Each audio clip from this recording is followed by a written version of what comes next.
The lady who's starting off is Ash, and she is a mother of twins. Am I correct? Yes, I've got your information. But still finds time to be a parliamentary lobbyist for the think tank, the Reed Foundation. She has also built her own eco-friendly home in the Borders, and she has an MSc in Development Management and is an active supporter of Women for Independence. Thank you.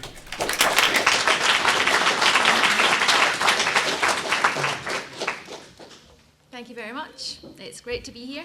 So tonight I'm here representing Women for Independence, but as has just been said, I also work for the Reed Foundation, and our big project at the moment, you might have heard of it, is called the Common Weal. So that's an old Scots phrase. It basically just means for the common good. And it's basically a rejection of this survival of the richest, winner-takes-all mentality that's kind of suffusing our political and economic system at the moment, and instead seek to develop the abundant resources that we have here in Scotland for the benefit of all of us. So before I start, a little bit about myself. I lived in Biggar until I was 10, and then I moved down south and came back to Scotland just over 10 years ago now, and I live in the Borders. But what I will say about my experience of moving schools is that anybody who hasn't started a new school in Devon with a Scottish accent, red hair, and whose mum decided that day to dress them in a kilt just hasn't really lived. Thanks, Mum. So the Common Weal is a distinctly Scottish take on best practices drawn from our neighbours, the Nordics, where these ideas are normal and everyday ways of doing things that really works. So the Nordic countries have functionally abolished poverty. They've got strong public services, much higher pay, thriving local industries, active democracies, and strong economies. And they're consistently ranked top globally for things like life satisfaction, well-being, and happiness. So it sounds pretty good, doesn't it? But I've been at a couple of debates now, and when the Scandinavian countries are brought up as, an example for what an independent Scotland could be like, the no spokesperson will typically say, oh, but they have much higher taxes, and as if, that's the end of the conversation. But it's not that simple. So the UK average salary, anybody know what that is? 25,000. Exactly, 25,000. Anybody know what the average salary in Norway is? 45,000. 50,000. So would you rather have 25,000 taxed at 22% or 50,000 taxed at 30%? So it doesn't take a math genius to work that one out. So the No campaign, I don't know if anybody's seen it, the logo for their badges and their car stickers, it's two little words, so it's UK OK. But is the UK OK? Is it okay that we have the lowest paid economy in Europe? In Scotland today, there are too many low-skill, low-paid jobs that just don't pay enough to live on. And in fact, it's possible to work a 40-hour week and still not earn enough to feed, clothe, and house your family. Because half of the Scottish population in work live on less than £21,000 a year.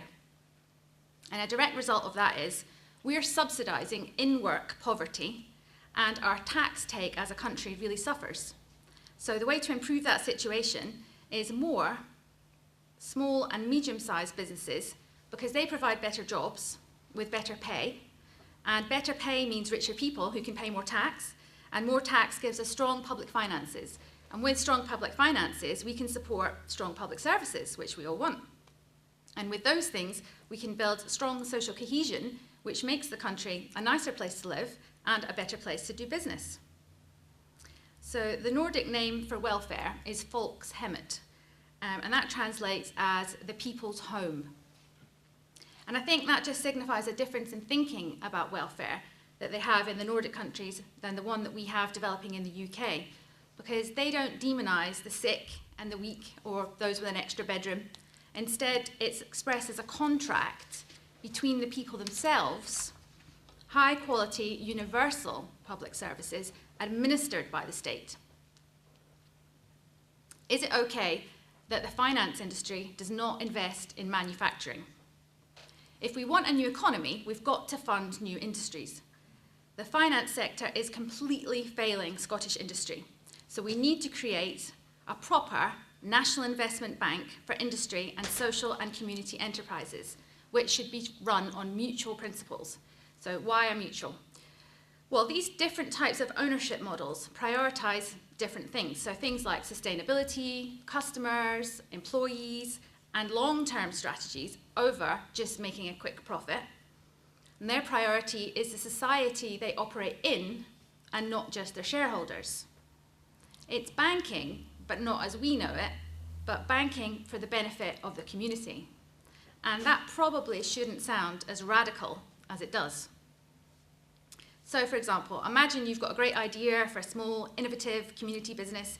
You want to employ and train local people on a living wage, be environmentally sustainable, pay all your taxes, and so on and so on. In fact, you'd be a great business, the kind that we really need lots more of. But there's a snag. You're not going to be making much of a profit for about 6 or 7 years. And so none of the banks that you approach will back you, and you couldn't get started. If we had a national investment bank, businesses like these would get the long-term finance they need to get started and to keep going. And then we'd have more Scottish-owned businesses with a long-term ownership strategy, which will become the backbone of our new high-pay economy. Is it okay that we come 26 out of 27 European countries for our industrial relations? We are just a teensy bit ahead of Lithuania. If we fix this broken industrial relations model by adopting something closer to the Danish model, they use something called cooperation committees, and they have extensive board-level employee representation. We would have happy, secure employees, and they would become more productive, and that creates a more innovative economy. And I think that's one of the strong features of the UK. We're told so little about the way they do things in other countries. It's almost as if they don't want us to think there's any kind of alternative. In Germany, they have supervisory boards, so they sit just below the executive board level, but they've got veto power over the executives, and they can even set levels of executive pay and executive bonuses.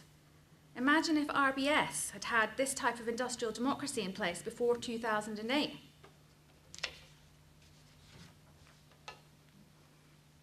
So to achieve more together, we need a change of mindset.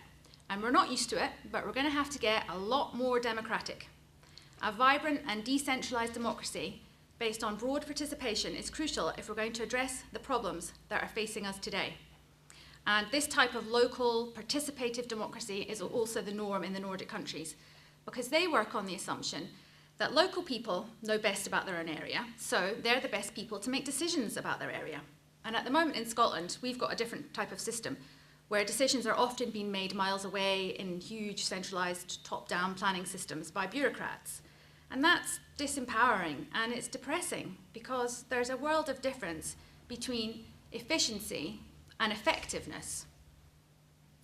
You can build a new school, you can build it on time, you can build it on budget. It could be done in a super efficient manner. But if it doesn't have the right amount of parking, it's not going to be very effective. Localism serves communities better because it is the community. Is it okay that Scotland is the least democratic country in Europe? 1 councillor for every 4,000 people. In Finland, it's 1 for every 500. How can 1 Scottish councillor possibly hope to reflect the dreams, aspirations, and needs of a population of 4,000? Maybe if we were more involved in running our own communities, we would feel more confident about running our own country. Democracy is probably quite addictive once you get back into the habit of it. And is it okay that we have no Scottish-owned national daily newspapers?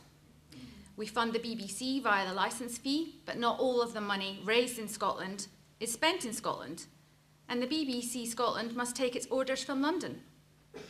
It would be nice for once to see ourselves, not distorted by the London lens, but as we really are. A year-long study by the University of the West of Scotland recently published research proving bias against the Yes campaign by STV and by BBC Scotland. But you'll probably not be surprised to hear this wasn't reported very much at the time. And is it okay that Scots have been lied to about the value of oil for decades? So the narrative goes a bit like this: you can't rely on oil, it's a liability, it's volatile, it's running out, and so on and so on. But we have been here before. At the time of the 1979 referendum for devolution, oil had just been discovered, and the UK government commissioned a Scottish economist, Gavin McCrone, to do a report to find out what the situation was. His report, the McCrone report, showed that if Scotland at that time took control of the oil resources, Scotland would become the richest country in Europe, richer than Switzerland at the time. Westminster obviously were quite terrified by the prospect of that they would lose access to this revenue. And so they stamped top secret on that file and locked it away in a drawer. And then the myth started to circulate. Scotland is a subsidy junkie. This file only came to light in 2005 when the Scottish government submitted a Freedom of Information report. Norway discovered their oil around about the same time as Scotland, but now they have a sovereign wealth fund worth nearly $1 trillion. Is it okay that Scotland has no meaningful influence over the outcome of UK elections? And that's the thing with power. The closer you can bring the seat of power, the more responsive it is to you. And this is our moment of power, of sovereignty, a defining moment that won't come again. Will Scotland confidently step out onto the world stage or remain languishing as North Britain, ignored and neglected by Westminster? If the situation was reversed and we were having a referendum to decide if we wanted to join the Union, would we? Would we want to move our parliament 400 miles away where our MPs will only ever be a tiny minority? Would we hand over control of our resources to London to be controlled by governments that we didn't vote for? Would we agree to nuclear weapons parked right next door to our largest city? Would we? I was at a debate a couple of weeks ago. I was talking to a Tory councillor just before we started, and she said to me, "Oh, this is easy for you lot. You're selling a fairy tale." But I think the real fairy tale here is that if we vote no, somehow anything will be better.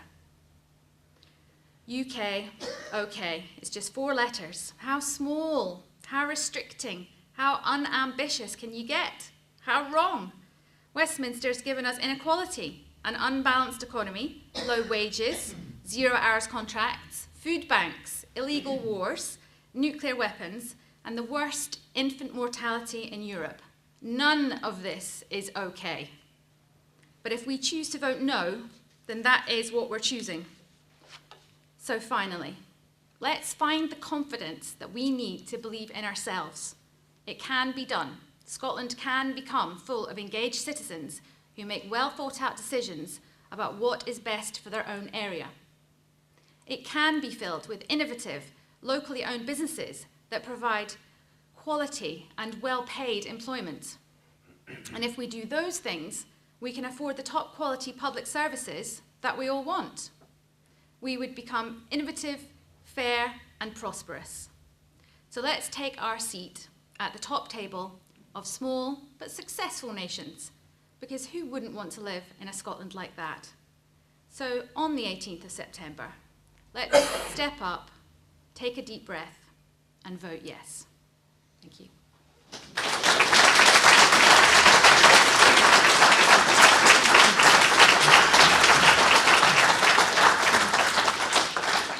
Who's got the first question then? You never mentioned the horrendous cost of living in the Nordic countries, where you need £50,000 to survive. And if the difference between our average wage and their average wage is 25,000, why have we only got £600 on the front of the newspaper? While you're thinking, can I introduce a lady here who is Danish, who is desperate to answer that question? Go ahead. I am from Denmark, and I can assure you that is not the case. Have you ever been into a bar in Norway and asked for a tot of whiskey? I beg your pardon? Have you ever been to a bar in Norway and asked for a tot of whiskey? I have been in Norway, Sweden, Finland, and I've lived in Denmark, where I come from. And yes, they do pay high taxes. Yes, they do have high salaries. But with the taxes, they get free childcare or subsidised childcare. You get free education up to PhD level. You are looked after when you're old. and can no longer look after yourself. The children are treasured, and almost no one falls through the net because everyone looks after them. And the best thing of all, the Danes have no natural resources except for their people. And look how well they have done. Thank you. I was going to say, we're not suggesting that Scotland is going to turn into Denmark or Norway overnight or even tomorrow, but what we're trying to illustrate with the Common Weal is that there are so many other ways of doing things, good ways of doing things, things that work in other countries that we could try here. And that's the idea. If we vote to become an independent country, we then get to make the decisions about what we spend our money on, what priorities we have. Do we want to have free education until people are at PhD level? Or do we, the way things are going down south, obviously you're paying £9,000 for tuition fees. It looks like they're privatising NHS and so on. So these are clear choices that we would obviously be able to take as Scots and for our own country. Okay, next question. Childcare is a major thing that the Nordic countries do extremely well. Child poverty is 0.5%, here it's 25%. Yeah. How can we, as caring people in Scotland, we all care for one another, tolerate that state of affairs? Absolutely. I think we've got the third unhappiest children in Europe, and I think our childcare costs are the second most expensive in Europe. And that's exactly what I'm saying. We either accept this road that we're going down and we accept that we're going to pay through the nose for everything and live in a low-wage economy where we're not going to have the money even to pay for the services that we want to have, or we choose a different path. So the Scottish Government obviously has put forward proposals to radically change the way that we do childcare in this country. And indeed in the Common Weal we have similar type of proposals that we suggest that we just kind of revolutionise it and we make caring for the under fives into a profession, really, where you have very high qualified, what I suppose may well be young women. So it gives another well-paid job opportunity for young women all around the country. It wouldn't just be in the city centres, it could be, I live in the borders, it would be in borders towns and towns around here. So we have all these opportunities, and I think that is certainly something we should be looking at, is good quality and inexpensive childcare. Could I just add a little point for you? I've been taking scouts to Denmark since 1990, and Denmark is making Scotland look like a second world country. The standard of living is way above what we have.